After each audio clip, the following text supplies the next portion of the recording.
আজকে trending topics নিয়ে আলোচনা করব। অবশ্যই আমার চ্যানেলকে সবাই সাবস্ক্রাইব করবেন এবং নতুন নতুন ভিডিও পেতে অবশ্যই কমেন্ট করে জানিয়ে দেবেন। তো চলুন শুরু করা যাক। হযরত সুলাইমান রাদিয়াল্লাহু আনহু এর সংক্ষিপ্ত জীবনী। হযরত সুলাইমান আলাইহিস সালাম এর জীবনী। হযরত সুলাইমান আলাইহিস সালামের সংক্ষিপ্ত জীবনী। হযরত দাউদ আলাইহিস সালাম এর মৃত্যুর পর সুযোগ্য পুত্র সুলাইমান তার স্থলাভিষিক্ত হন। শেষ নবী মুহাম্মদ সাল্লাল্লাহু আলাইহি ওয়াসাল্লাম এর আবির্ভাবের ন্যূনতম ১৫০০ বছর পূর্বে তিনি নবী হন। সুলাইমান ছিলেন পিতার ১৯ জন পুত্রের অন্যতম। আল্লাহ পাক তাকে জ্ঞানে, প্রজ্ঞায় ও নবুয়তের সম্পদে সমৃদ্ধ করেন। এছাড়াও তাকে এমন কিছু নিয়ামত দান করেন যা অন্য কোন নবীকে দান করেননি। ইমাম বাগাবী ইতিহাসবিদগণের বরাতে বলেন, সুলাইমান আলাইহিস সালাম মোট বয়স হয়েছিল ৫৩ বছর। ১৩ বছর বয়সে রাজকার্যে হাতে নেন এবং শাসনের ৪র্থ বছরে বাইতুল মুকাদ্দাসের নির্মাণ কাজ শুরু করেন। তিনি ৪০ বছর কাল রাজত্ব করেন। মাজহারি কুরতুবী তবে তিনি কত বছর বয়সে নবী হয়েছিলেন সে বিষয়ে কিছু জানা যায়নি। শাম ও ইরাক অঞ্চলে পিতার নাম রেখে যাওয়া রাজ্যর তিনি বাদশাহ ছিলেন। তার রাজ্য তৎকালীন বিশ্বের সবচেয়ে শক্তিশালী রাজ্য ছিল। কোরআন সম্পর্কে ৬০টি সূরা ৫১টি আয়াতে বর্ণিত হয়েছে। আমরা সেগুলোকে একত্রিত করে কাহিনী রূপে পেশ করার চেষ্টা করব ইনশাআল্লাহ। বাল্যকাল হযরত সুলাইমান আলাইহিস সালাম, আল্লাহ পাক সুলাইমানকে তার বাল্যকালে গভীর প্রজ্ঞা ও দূরদৃষ্টি দান করেছিলেন। শাকপালের মালিক ও শস্য ক্ষেতের মালিকের মধ্যে পিতা হযরত দাউদ আলাইহিস সালাম যেভাবে বিরোধ মীমাংসা করেছেন, বালক সুলাইমান তার চাইতেও উত্তম ফয়সালা পেশ করেছিলেন। ফলে হযরত দাউদ আলাইহিস সালাম নিজের পূর্বে রায় বাতিল করে পুত্রের দেওয়া প্রস্তাব গ্রহণ করেন এবং মোতাবেক তার রায় দান করেন। উক্ত ঘটনার প্রতি ইঙ্গিত করে আল্লাহ বলেন, আর স্মরণ করো দাউদ আলাইহিস সালাম সুলাইমানকে যখন তারা একটি শস্য ক্ষেত সম্পর্কে বিচার করেছিল, যাতে রাত্রিকালে কারো মেষপাল ঢুকে পড়েছিল আর তাদের বিচার কার্যে আমাদের সম্মুখীন হচ্ছিল। অতঃপর আমরা সুলাইমানকে মোকদ্দমাটির ফয়সালা বুঝিয়ে দিলাম এবং আমরা উভয়কে প্রজ্ঞা ও জ্ঞান দান করেছিলাম। আম্বিয়া ২১, ৭৮, ৭৯। ছোটবেলা থেকে জ্ঞান ও প্রজ্ঞায় ভূষিত সুলাইমানকে পরবর্তী যথাযথভাবে পিতার সিংহাসনে উত্তরাধিকার করা হয়। যেমন আল্লাহ বলেন, সুলাইমান দাউদের উত্তরাধিকারী হয়েছিলেন। সূরা নমল আয়াত ২৭ এবং ১৬। উন্নত আল্লাহ বলেন, আমরা দাউদের জন্য সুলাইমানকে দান করেছিলাম কতই না সুন্দর বান্দা সে, এবং সে আমার প্রতি সদা ও প্রত্যবর্তীশালী। আরেকটি ঘটনা হাদিসে বর্ণিত হয়েছে যা নিম্নরূপ: দুজন মহিলার দুটি বাচ্চা ছিল। একদিন নেকড়ে বাঘ এসে একটি বাচ্চাকে নিয়ে যায়। তখন প্রত্যেককে বলল, তোমার বাচ্চা নিয়ে গেছে, সেটি আছে, ওটি আমার বাচ্চা। বিষয়টি ফয়সালার জন্য দুটি মহিলা খলিফা দাউদের কাছে এলো। তিনি বয়োজ্যেষ্ঠ মহিলার পক্ষে রায় দিলেন। তখন তা বেরিয়ে সুলাইমানের কাছে এলো এবং সব কথা খুলে বলল। সুলাইমান তখন একটা ছুরি আনতে বললেন এবং বাচ্চাটাকে ২ টুকরা করে মহিলাকে দিতে চাইলেন। তখন বয়কনিষ্ঠ মহিলাটি বলল, ইয়া রহমকুল্লাহ, আল্লাহ আপনাকে অনুগ্রহ করুন। বাচ্চাটি ওই মহিলার তখন সুলাইমান কনিষ্ঠ মহিলার পক্ষে রায় দিলেন। হযরত সুলাইমান আলাইহিস সালামের বৈশিষ্ট্য সমূহ।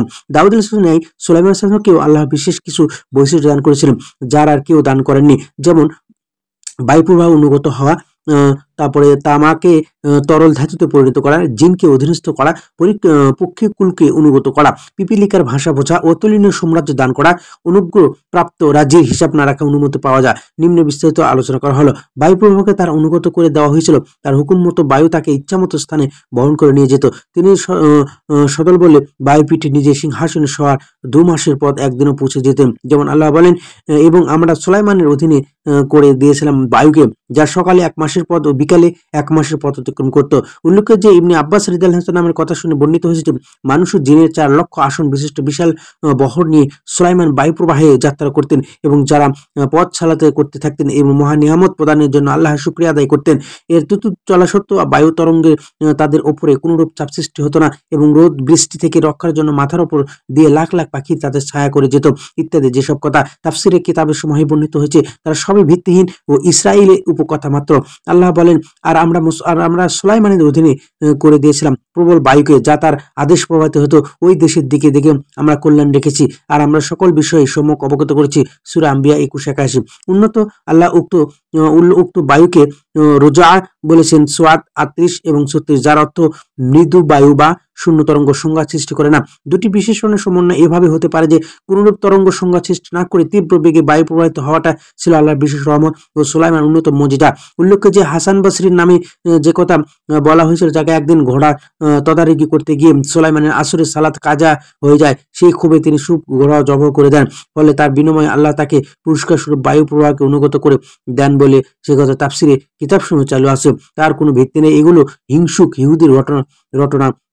মাত্র তামার ন্যায় শক্ত পদার্থকে আল্লাহ সুলাইমানের জন্য তরল ধাতুতে পরিণত করেছিলেন।